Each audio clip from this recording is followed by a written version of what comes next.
Imagine the most elite cavalry force on the face of the ancient world. Not Greek, not Egyptian, Lydian. Heavy armoured riders on horses bred for one purpose: to crash through enemy lines like a wall of iron and bone. It is around 547 BC, the plain north of Sardis. The earth trembles. Thousands of Lydian horsemen lower their lances, kick their mounts forward, and begin the charge that is supposed to end this war in one devastating blow. The Persian lines are waiting, outnumbered, under-equipped by every calculation a rational general would make. King Croesus of Lydia, the wealthiest monarch on the planet, a man so rich his name became a proverb for wealth itself, has thrown everything he has at this upstart Persian king. The charge begins, the thunder builds, and then the horses stop. Not because of spears, not because of walls, not because of fire.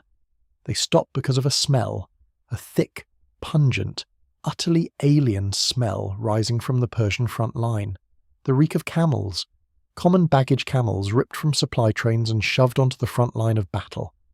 The Lydian horses, the finest war horses in the ancient world, had never encountered camels. Their instincts, hardwired over thousands of years, screamed one command: flee. They reared. They threw their riders. They stampeded backward through their own infantry, turning the most feared cavalry in the world into a panicking mob in seconds. Cyrus the Great had just broken a superpower with a smell. This is not a legend. This is not myth. This is recorded history, documented by Herodotus himself. And what happened next would erase one of the most powerful empires on Earth, and lay the foundation for the greatest empire the ancient world had ever seen.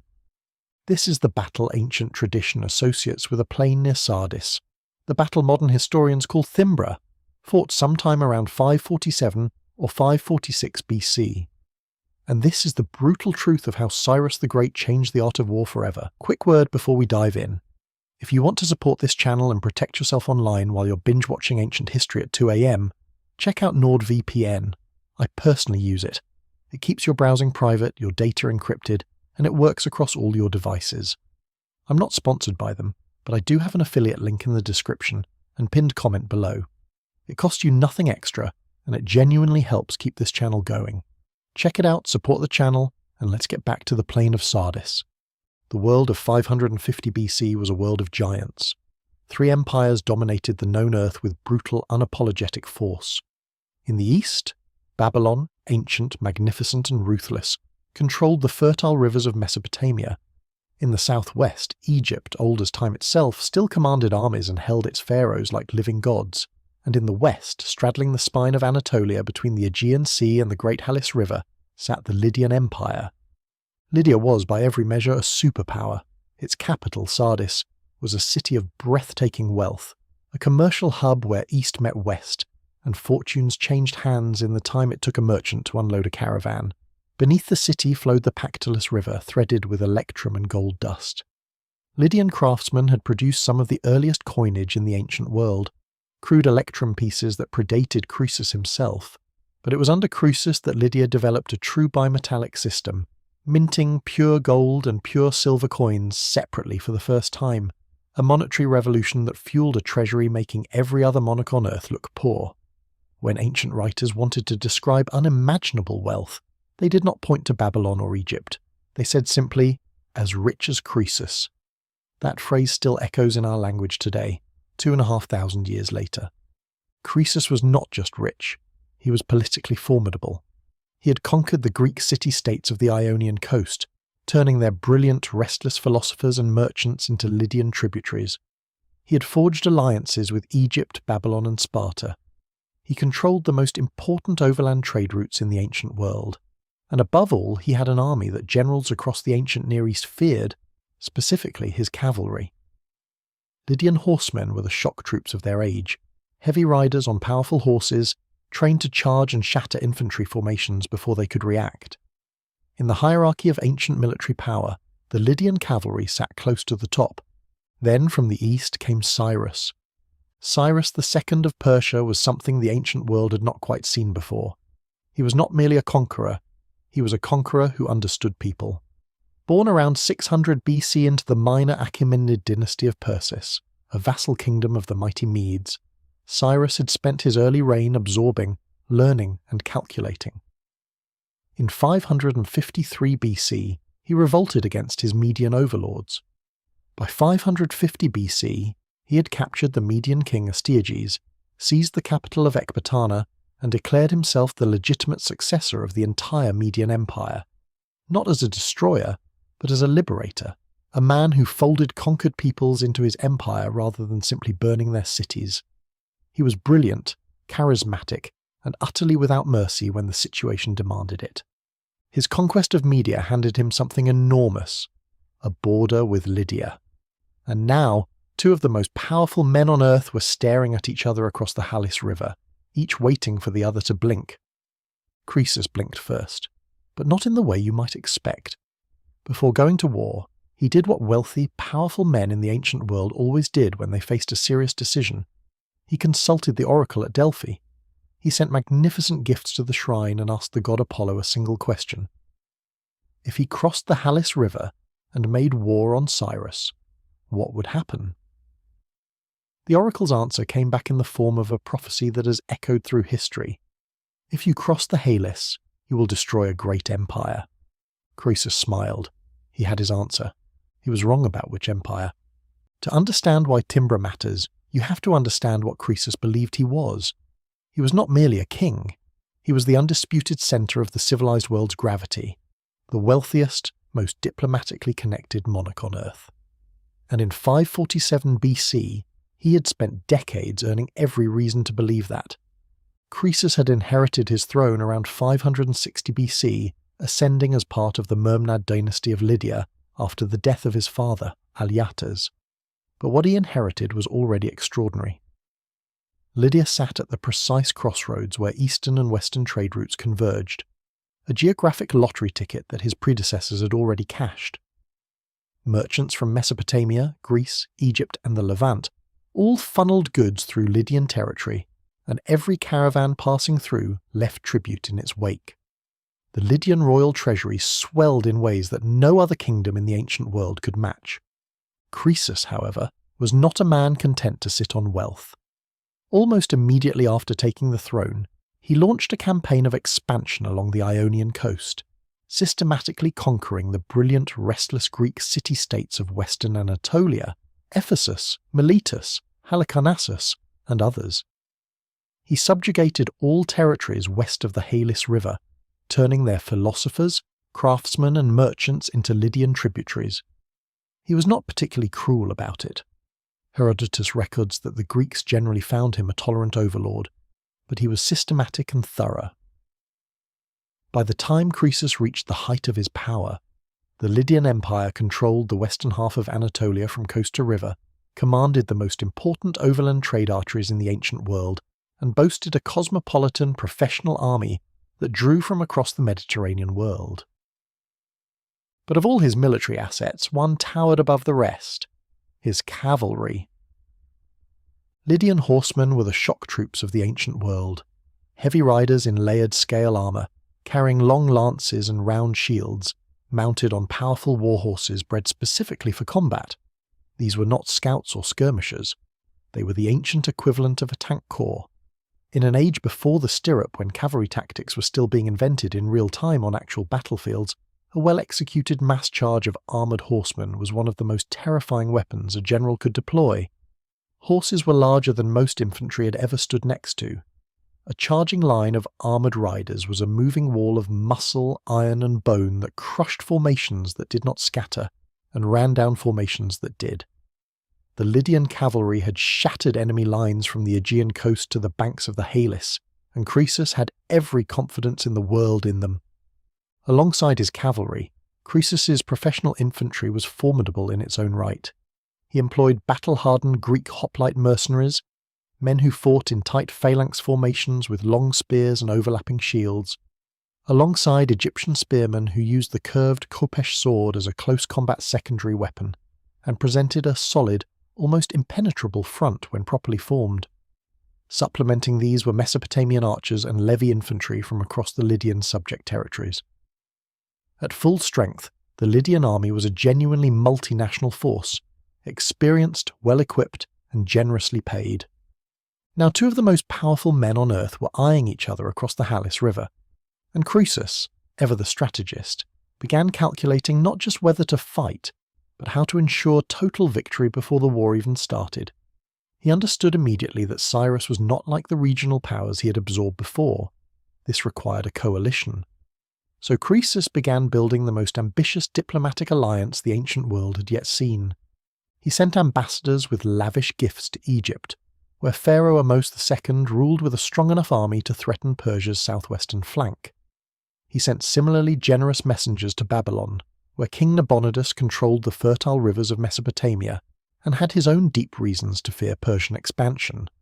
And he reached across the Aegean to Sparta, the most feared military city-state in Greece, a society that existed entirely for war, securing a formal pledge of military assistance.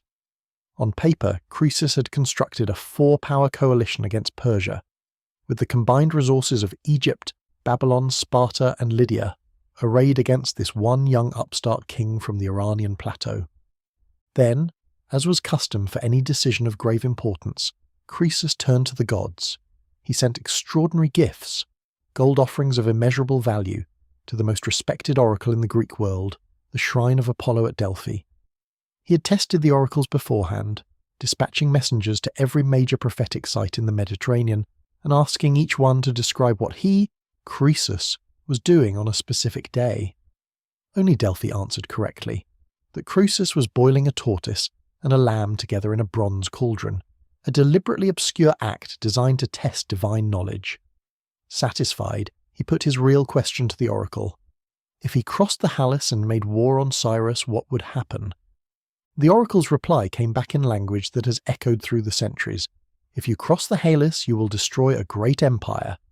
He crossed the Halys in force in 547 BC, driving deep into Cappadocia, formerly Median territory, now claimed by Cyrus, and descended on the city of Tyria.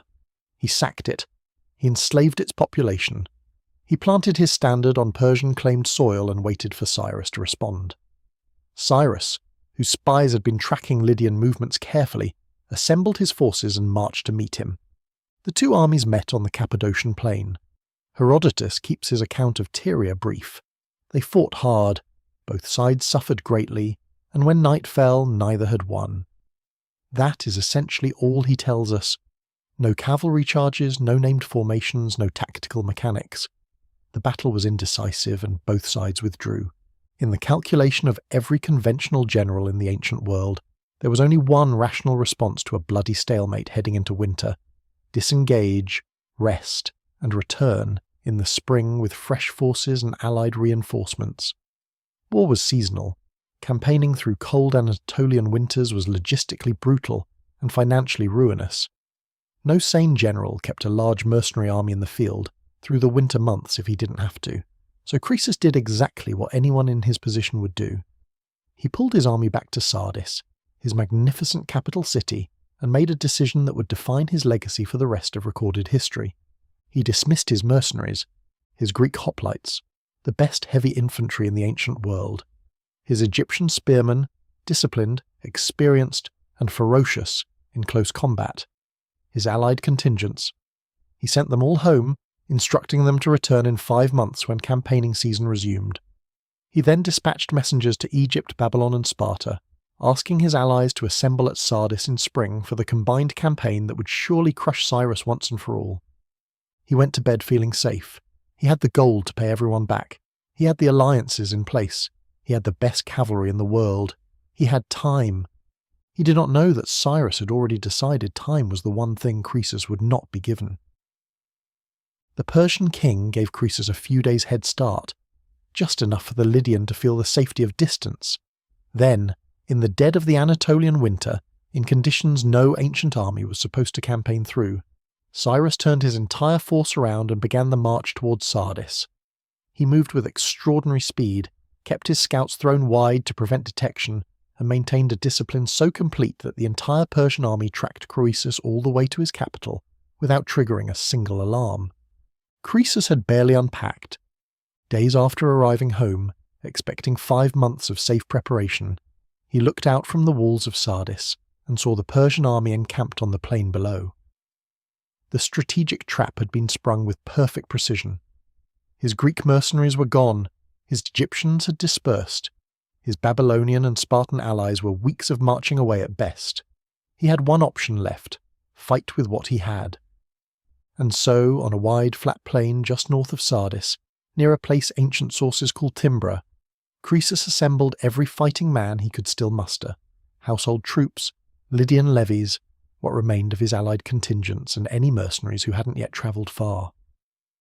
The resulting force was substantial. Xenophon's Cyropedia, the most detailed ancient account of the battle, though a partly literary reconstruction, gives figures of roughly 105,000 Lydians to 49,000 Persians. Herodotus does not supply troop numbers. Whatever the precise disparity, Croesus still outnumbered his enemy and had every reason to believe the field offered him one decisive chance. He still had his cavalry. He still expected to win. He had no idea what Cyrus had planned for those horses. Before we get to the moment that changed everything, do me a quick favour. If you're finding this video useful, hit that like button right now. It takes 2 seconds and it genuinely helps this channel reach more history lovers. And if you haven't subscribed yet, what are you waiting for? Hit subscribe, turn on notifications, and join the Wars in History community. More epic, no-nonsense history is right here waiting for you. Now, back to the plain of Thymbra, where Cyrus the Great is about to do something nobody on Earth saw coming. Before we narrate the battle itself, one source note matters. What Herodotus tells us about the decisive engagement near Sardis is this: the Lydian cavalry routed because the horses could not stand the camels. The Lydians then fought on foot, and Cyrus won. That is the core of his account. Everything else, the army sizes, the hollow square, the siege towers, the tactical choreography, comes from Xenophon's Cyropedia, a partly fictional biography of Cyrus written a century later and treated by modern scholars as a literary and didactic work rather than straight history. We narrate that richer tradition below because it makes Cyrus's genius vivid, and the sources for it are clearly identified. But keep that distinction in mind. In Xenophon's telling, the morning of the battle must have looked terrifying for Cyrus. More than 105,000 men arrayed across the wide, flat plain north of Sardis, infantry formations stretching toward the horizon, cavalry massed on both flanks in gleaming scale armour, the rising sun catching lance tips and shield rims in a forest of iron light. Croesus himself rode at the centre, surrounded by his household guard, commanding the most expensive army he had ever assembled at a moment's notice. His men outnumbered the Persian force by a ratio that, by every calculation of ancient warfare, should have made the outcome a foregone conclusion. His cavalry, the finest in the ancient world, was positioned to sweep both flanks, curl inward around the Persian army, and crush it from 3 sides simultaneously. On paper, this was not a battle. It was a slaughter waiting to be conducted.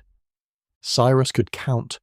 He knew exactly what those numbers meant, and rather than pretend the disparity did not exist, he designed his entire battle plan around it, turning the Lydian numerical advantage into a trap the Lydians would walk into willingly. Here Herodotus becomes spare, and Xenophon's Cyropedia, written a century after the battle and treated by modern scholars as a partly fictional work, takes over as our main source for the battle's tactical architecture.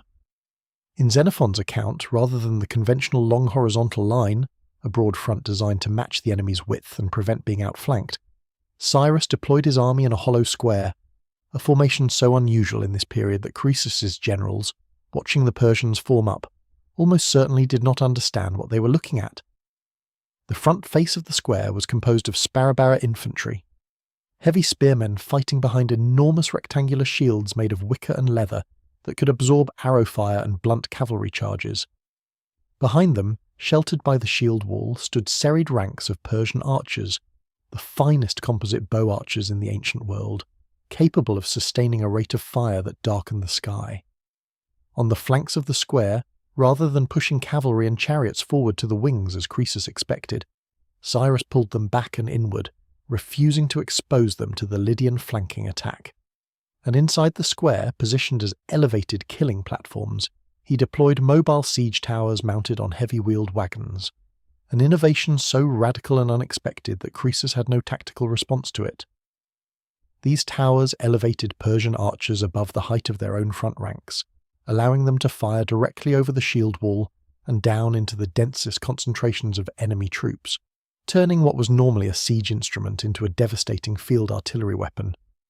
The genius of the square was architectural. The Lydian army outnumbered the Persians badly in frontage, which meant their battle line naturally extended far beyond the Persian flanks on both sides. A conventional Persian formation would have been immediately overlapped, encircled and destroyed from multiple angles at once. But the hollow square had no flanks to overlap. Wherever the Lydians pushed, they met organised, disciplined Persian resistance. And as the Lydian army advanced in its traditional parallel line formation, and its wide front began curving inward to encircle the Persian square, a critical structural weakness opened up: the hinges, the joints where the main Lydian battle line met its cavalry wings on either side. As thousands of Lydian soldiers bent their line inward, compressing toward the Persian centre, those hinges stretched apart like a seam pulled too hard. Gaps opened between the infantry centre and the mounted wings. Cyrus saw them from his command position and registered them carefully. He was not yet ready to strike those gaps. He had one more weapon to prepare, and that weapon was tied to posts in the baggage train. According to Herodotus, writing in his histories, it was a Mede in Persian service named Harpagus, the same general who had helped Cyrus overthrow the Median king Astyages over a decade earlier, a man of enormous military experience, who brought the crucial tactical insight to Cyrus's attention. The Persian and Median armies had campaigned for years across the Iranian plateau and the broader steppe world, and through that proximity they had made a careful, clinical observation. Lydian war horses, bred and trained in the fertile valleys of western Anatolia, had never been around camels. They had never seen one. They had never smelled one. And when horses encounter a camel for the first time, its towering alien silhouette, its loping, unnatural gait, and most critically its pungent, deeply foreign odour, they react with a hardwired biological terror that no amount of combat training can reliably override. This is not cowardice in the horse. It is instinct reaching back into prehistory, a deep-coded response to an unknown creature that equine senses cannot categorize as safe. The reaction is immediate, uncontrollable, and catastrophic on a battlefield. Xenophon, writing in his Cyropedia, drawing on Persian military tradition he had personally experienced as a soldier in a Persian army, credits Cyrus himself with the decision to weaponize this insight rather than Harpagus. The two accounts differ on attribution, but both agree completely on the method and the outcome. Whether it was Harpagus who suggested it or Cyrus who devised it, the order that followed was the same. Every camel in the Persian baggage train was to be stripped of its packs, every single one of them, the pack animals that had carried food, water, tents and supplies across hundreds of miles of Anatolian terrain. They were unloaded. Then Persian soldiers, armed men in full cavalry gear, carrying lances and shields, were mounted on their backs. These men were not experienced camel riders. They were cavalrymen who happened to be sitting on the strangest horses they had ever touched. But it did not matter, because these improvised camel riders were not meant to fight cavalry to cavalry. They were meant to do something far simpler. They were meant to get close enough for the horses to smell them. Herodotus describes the deployment precisely. Cyrus ordered the camel corps to advance in front, directly opposite the Lydian cavalry. Behind the camels came the Persian infantry. Behind the infantry, in reserve, came the regular Persian cavalry, men and horses that had spent years operating alongside camels on campaign, and felt absolutely no fear of them whatsoever. Cyrus then issued a separate order to his entire army: kill every Lydian they encountered without mercy, but spare Croesus, even if he was resisting capture. Herodotus records the moment of collision with the spare, devastating precision of a man who understood exactly what he was describing. When the Lydian cavalry saw the advancing camel line and, more importantly, caught the smell drifting forward on the morning air, the reaction was instantaneous and total. The horses turned, not some of them, not a panicking minority that better riders could control. Herodotus writes that, as soon as the horses smelled and saw the camels, they turned tail and Croesus' hopes were destroyed. The finest cavalry force in the ancient world disintegrated without absorbing a single spear thrust. The Lydian plain erupted into chaos. Horses reared violently, launching armoured riders from their saddles, animals that had been trained for years to hold formation under the roar of battle. The clash of weapons and the screaming of the wounded simply could not override the ancient terror now flooding their nervous systems. They collided with each other, threw their riders, bucked out of formation, and stampeded, not forward into the Persian lines but backward, driving through their own infantry with the full panicking weight of thousands of war horses moving at speed. Men in the Lydian centre who had been holding their ground, preparing to push into the Persian square, were now being trampled from behind by their own cavalry. The disciplined Lydian formation shattered into sections of men fighting for survival against their own horses. Xenophon's account in the Cyropedia adds a dimension Herodotus only hints at. The Persian cavalry commander Artaxerxes, watching the camel tactic work exactly as planned, immediately drove the main Persian cavalry force not into the chaotic mass of the Lydian centre, but directly into the exposed hinge gaps that had opened in the Lydian line. These were the structural weak points Cyrus had spotted earlier, now torn wide open by the disorder rippling outward from the cavalry rout. The Persian horsemen, calm, organised, and completely unaffected by the smell of camels they had lived alongside their entire military careers, drove through those gaps like wedges, separating the Lydian army into isolated sections that could no longer support each other or coordinate their defence. Simultaneously, Cyrus released his scythed chariots, armed with long rotating blades on their wheel axles, directly into the compressed, disorganised mass of Lydian infantry in the centre. In a wide open plain like Thymbra, with enemy troops packed tightly together and no room to evade, scythed chariots were among the most psychologically and physically devastating weapons available to an ancient commander. They did not merely kill, they dismembered. They sheared through formations, severing limbs and scattering bodies across the ground, in patterns that broke the will of every man close enough to see it. The Lydian centre, already disrupted by its own stampeding cavalry, now had to contend with armoured vehicles driving through its ranks, while Persian archers on elevated siege towers rained arrows down from above. But here is what makes the Lydian soldiers remarkable even in their moment of catastrophic defeat. Herodotus makes clear they did not simply run.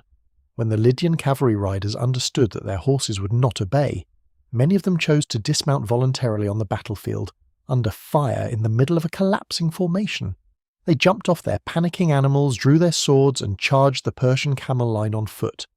Herodotus calls this out explicitly as an act of genuine courage, and it is.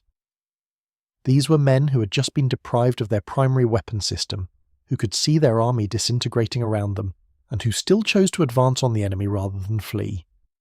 They charged into the Persian camel corps as infantry, fighting in the heavy armour built for mounted combat. It was not enough. Cavalry fighting as ad hoc infantry, without formation, without momentum, and without the psychological devastation their horses provided, were simply armoured men advancing toward disciplined Persian archers and spearmen. The Sparabara shield wall held, the archers firing from behind it, and the elevated archers on the siege towers continued their systematic work. For every Lydian horseman who fought his way close enough to engage hand-to-hand, several more died to arrow fire before reaching the Persian line. There is one moment in the battle that stands as a remarkable footnote. The Egyptian mercenaries in Croesus's army, the disciplined spearmen from the Nile Valley, who had not yet been discharged and remained in Lydian service, refused to break, even as the battle disintegrated around them, as the cavalry stampeded and the Lydian centre shattered. The Egyptian contingent locked their shields, held their formation, and stood their ground. Xenophon records that Cyrus, watching this from the field, was genuinely impressed. Rather than continue throwing his troops against this one immovable island in the collapsing Lydian battle line, Cyrus reportedly offered the Egyptians terms, mercy, and continued employment, this time in Persian service. The Egyptians accepted on one condition: they would not be asked to fight against Croesus, the king who had already paid them. Cyrus agreed. The Egyptians parted and let the Persians through. Even in the final act of the battle, Cyrus chose to absorb rather than simply destroy. The battle had lasted one morning. The Lydian army, which had entered the field outnumbering the Persians by more than 2-1, ceased to exist as a fighting force before the sun reached its midpoint in the sky. Croesus himself, gathering his surviving bodyguard around him and fighting through the chaos, managed to escape the field and reach the walls of Sardis ahead of the Persian pursuit. He still had his capital. He still had its fortifications, some of the most formidable walls in the ancient world, built into the rocky heights of Mount Tmolus. He still believed, perhaps in the desperate logic of a man who cannot yet accept that everything is lost, that his allies in Egypt, Babylon, or Sparta might arrive before those walls fell. They would not. The city of Sardis was magnificent. Situated in a wide fertile valley at the foot of Mount Tmolus, with the Pactolus River threading gold dust through its lower districts, and a massive fortified acropolis crowning the heights above, it was one of the most naturally defensible cities in the ancient world. Its lower city walls were thick, wide, and built from kiln-fired brick reinforced with stone, designed to withstand exactly the kind of rapid siege assault a pursuing army might attempt. The acropolis above, carved into sheer rock faces on three sides, and accessible only through a single narrow approach, was considered by the Lydians to be essentially impregnable. Generations of Lydian kings had built and reinforced Sardis on the assumption that if an enemy ever reached its walls, those walls would hold long enough for allies and reinforcements to arrive. Croesus fell back into this city with the remnants of his personal guard and sealed the gates behind him. Cyrus did not pause. There was no rest, no period of recuperation, no calculated wait designed to let fear do its work before offering terms. The Persian army arrived at the walls of Sardis and began the siege the same day that Croesus retreated behind them. This speed was itself a message, a continuation of the same relentless operational tempo that had brought the Persian army to Sardis in the dead of winter, while Croesus still thought himself safe. Cyrus understood, with the instincts of a general who thought in terms of strategic windows, that every day the siege dragged on was a day Croesus's allies could use to mobilize. Inside Sardis, Croesus immediately dispatched two sets of messengers, one set carrying the same request he had already sent before the battle, asking his allies to gather at Sardis in 4 months' time. A second, urgent wave of messengers riding with a different message entirely. Herodotus records the desperate contents of that second dispatch. Croesus asked Egypt, Babylon, and Sparta to come immediately, as quickly as possible, because he was under siege right now and could not wait. He was not too proud to beg.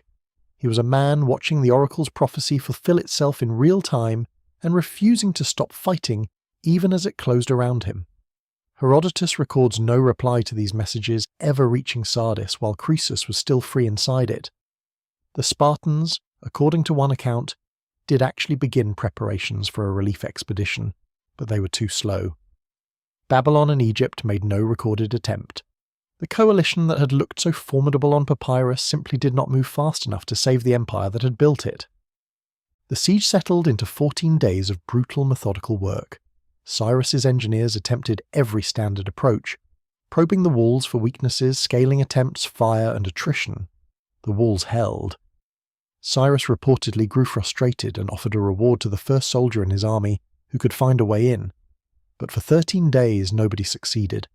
The lower city walls were everything their builders had intended them to be, and even if the lower city fell, there remained the Acropolis above, accessible through only one narrow path and fortified to the standards of a people who had never successfully been besieged before.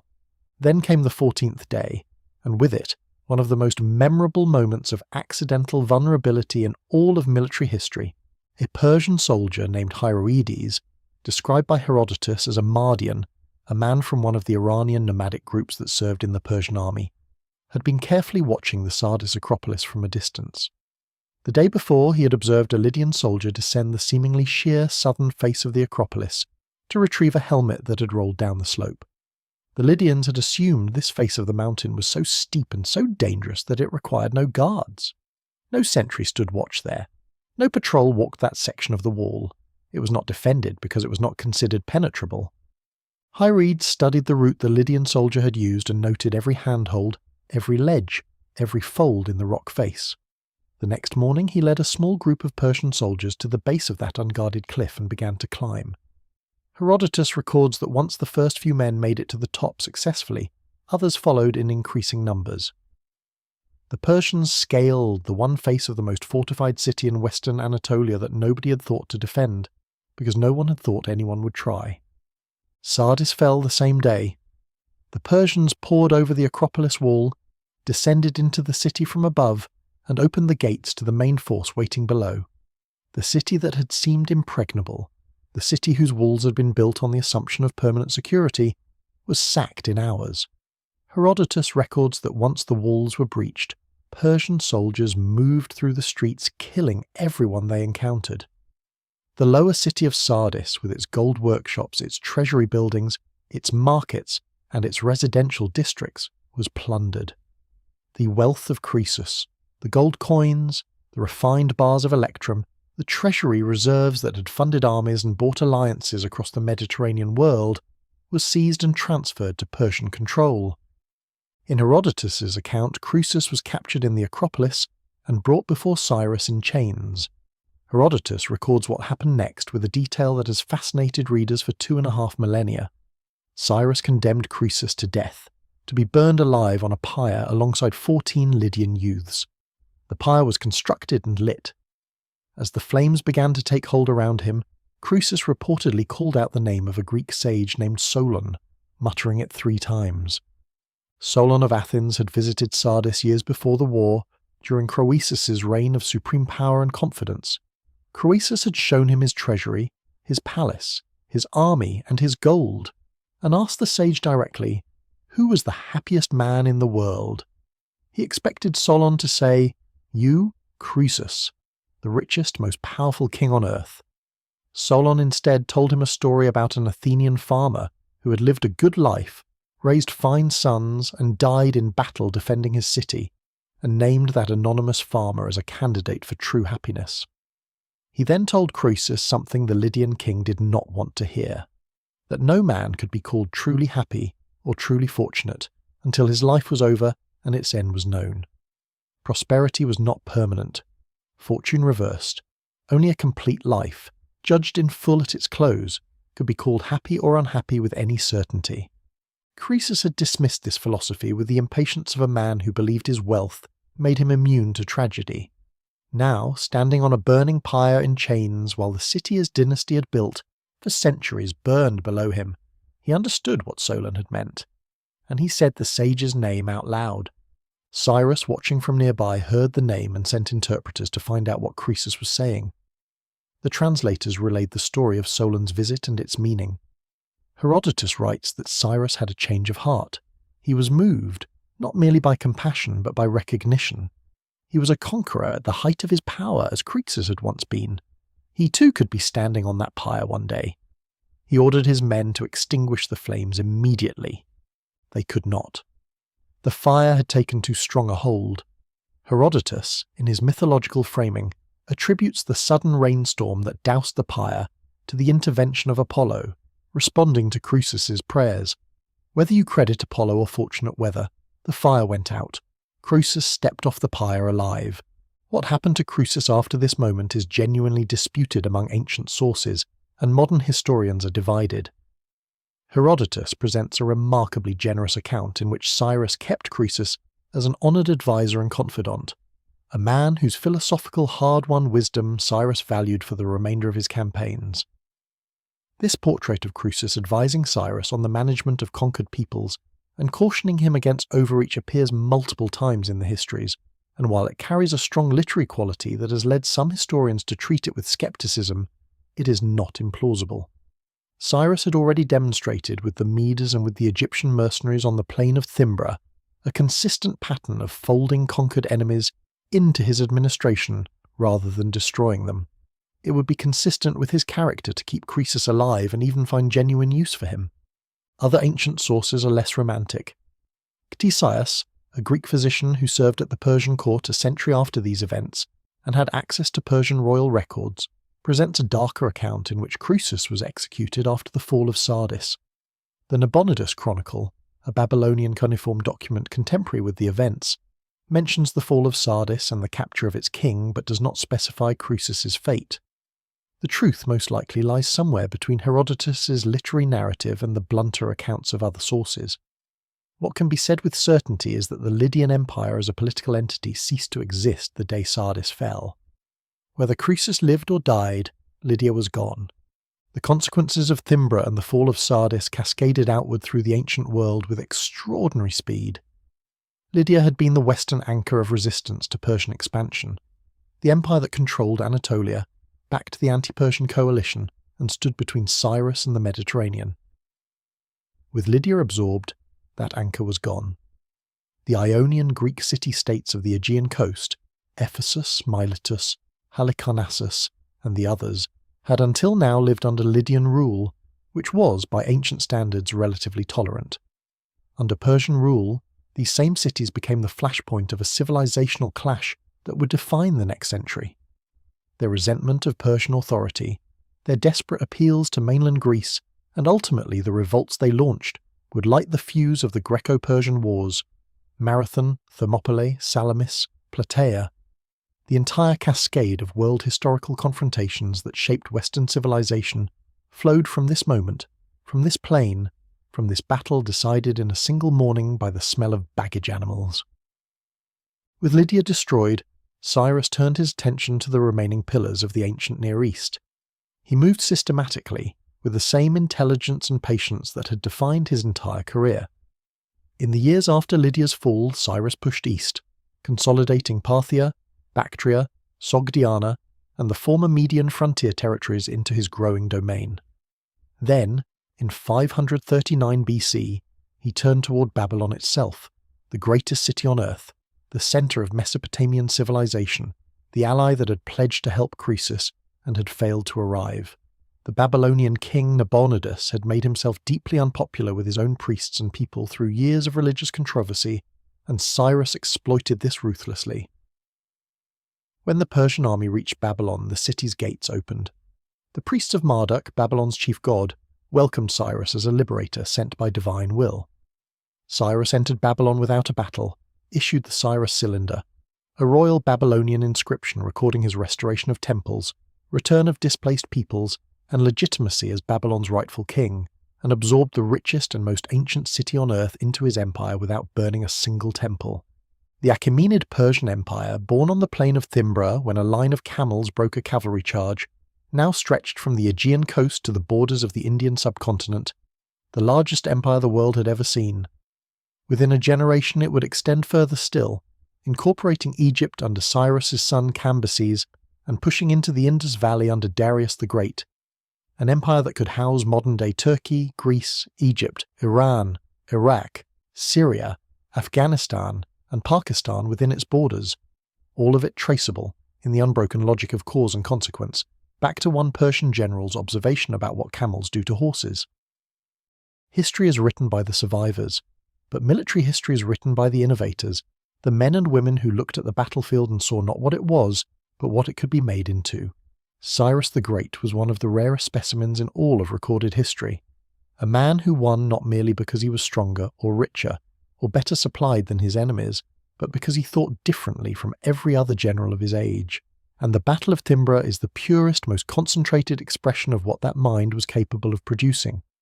Consider what Cyrus actually did at Thymbra, stripped of all the drama and examined as a clinical military problem. He faced an enemy that outnumbered him more than 2-to-1 on a flat, featureless plain that gave no natural advantage to either side. His enemy's greatest asset was its cavalry, a shock arm so dominant in the ancient world that every conventional military doctrine of the era was built around either matching it or being destroyed by it. Cyrus had neither the horses nor the numbers to match it, so he did not try. Instead of fighting the battle on Croesus's terms, he completely redesigned the terms of engagement. He changed what the battlefield was. He changed what the front line meant. He turned a baggage train into an army, a supply animal into a weapon, and a biological quirk of equine psychology into a tactical instrument that decided the entire battle before the infantry had even engaged at full force. This kind of thinking has a name in military theory. It is called asymmetric warfare, using unconventional means to neutralize a conventionally superior enemy, rather than confronting that superiority directly. The term was not coined until the 20th century, but Cyrus was practicing it on the plains of Anatolia in 547 BC, over 2,500 years before modern military theorists gave it a formal definition. He was, in the most precise sense of the word, centuries ahead of his time. The camel tactic itself had an afterlife in ancient warfare that testifies to how decisively it had worked at Thymbra. Within Persia, the lesson was absorbed into military doctrine. Xenophon, who served in Persian armies and studied their methods exhaustively, records that the Persians explicitly trained their horses to operate around camels thereafter, not wanting the same weapon used against them. Decades later, when Xerxes I assembled his massive invasion force for the Second Persian War against Greece in 480 BC, he incorporated a large corps of Arab camel cavalry into his order of battle. Mercenaries recruited from the nomadic tribes of Arabia and Syria, mounted archers riding two to a camel, documented by Herodotus as part of Xerxes' order of battle. A tactic born from baggage train improvisation had become a standing component of Persian military organisation within a single generation. But the tactical legacy of Thymbra is only the beginning of the story. The deeper legacy of Cyrus the Great runs through the entire foundation of the world we live in today. In 539 BC, when Cyrus entered Babylon and his armies controlled everything from the Aegean coast to the edges of Central Asia, he did something no conqueror of his scale had done before. He did not enslave the population, he did not burn the temples, he did not impose Persian gods on Babylonian priests or Persian customs on Mesopotamian merchants. He issued a decree, inscribed in the Akkadian language on a baked clay cylinder that now sits in the British Museum in London, that has been called by some the world's first declaration of human rights, though most modern historians rightly caution against that anachronistic framing.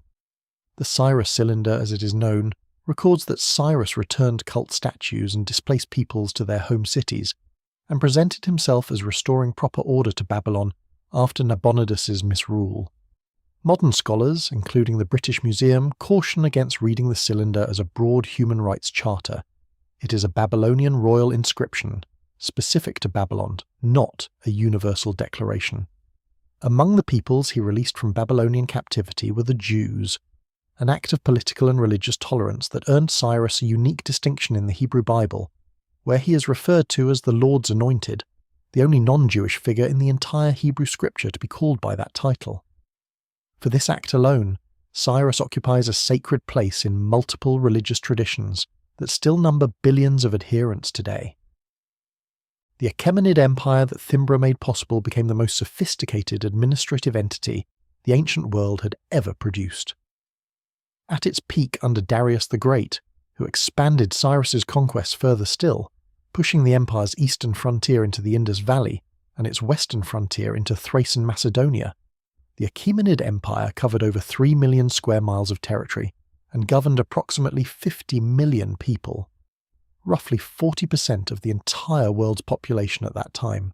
To govern this empire, Darius and Cyrus's successors developed a system of satrapies, regional governorships, connected by the Royal Road, a 4-month caravan route reduced to a 7-day relay rider journey by the Persian postal system, the direct ancestor of every postal and courier network in human history. They created a universal currency, standardized weights and measures across the entire empire, and developed a legal code that attempted, however imperfectly, to apply consistent standards of justice from Egypt to India. And woven through all of it was the philosophy Cyrus had demonstrated not just at the camel line at Thymbra, but in every conquered city from Ecbatana to Babylon. The insight that an empire held together by tolerance and administrative competence is stronger and more durable than one held together by terror. The Lydians came under Persian authority, though Herodotus records a revolt under a Lydian named Pactes. Shortly after the conquest, one Cyrus suppressed swiftly. The Babylonians welcomed their Persian king. The Ionian Greeks resisted, it is true, but their resistance grew not from the crushing weight of Persian despotism, but from their own fierce independence, the same quality that made Greek civilization so extraordinary. Even there, Cyrus and his successors generally tried cultural incorporation before military force, and when force came, it was applied against rebellion, not against peaceful subjugation. This is the architecture of Cyrus's legacy, a man who understood that the hardest thing in warfare is not winning the battle. It is deciding what to do with the victory afterward. Battle is the easy part. Cyrus showed that conquest followed by integration is what builds permanence. The Achaemenid Empire endured for over 200 years, from its founding in 550 BC to its destruction by Alexander the Great in 330 BC. And even then, Alexander's response to the Achaemenid model was not contempt but imitation. He deliberately adopted Persian administrative structures, appointed Persian satraps, wore Persian court dress, and married a Bactrian princess, all moves explicitly designed to fold the existing imperial machinery into his own project rather than replace it. Alexander the Great, the man who finally destroyed the Achaemenid Empire, paid Cyrus the highest compliment a conqueror can pay. He studied what Cyrus had built and decided it was worth keeping. The Battle of Thymbra, then, is not merely a tactical curiosity, a strange story about horses and camels from a distant century. It is the hinge point of ancient history. On one side of that hinge stands the world of the early Iron Age. Fragmented regional powers, rival kings, competing empires jostling over Anatolia and the Fertile Crescent, with no single organising principle of rule beyond brute military dominance. On the other side stands the largest empire the ancient world had yet seen, with its postal roads, its religious tolerance, its multi-ethnic armies, its standardised weights, and its clay cylinder sitting in a London museum that still speaks to visitors across 25 centuries about justice, freedom, and the rights of displaced peoples. One morning, one decision. One man who looked at his baggage train, understood the biology of horses, and saw a weapon where everyone else saw a supply problem. That is what genius looks like in the ancient world. That is what Cyrus the Great was. And that is why his name, unlike the names of 1,000 other kings who raised armies and built walls, is still being said out loud today. If you made it this far, you are exactly why this channel exists. Genuinely, thank you. This is the kind of deep, unfiltered history that mainstream documentaries skip over, and the fact that you are here watching it means everything for the future of wars in history. If you learned something today, do 3 things right now. Hit that like button. It takes 1 second and tells the algorithm this video is worth showing to more people. Hit subscribe if you haven't already, because there is a lot more coming. Battles, empires, commanders, and tactical masterclasses from every corner of history that you will not find told this way anywhere else. And turn on notifications so you don't miss the next one the moment it drops. While you're here, check out some of the other videos on this channel. If this video got your blood moving, you will want to watch what comes next. We cover the brutal truth of warfare from the ancient world to the modern era. No sanitizing, no mythologizing, just the real story of what happened on these fields and why it mattered. Every video is built the same way this one was. Primary sources, authentic detail, and the cinematic depth these stories deserve. The history of war is the history of the world, and we are just getting started. See you in the next one.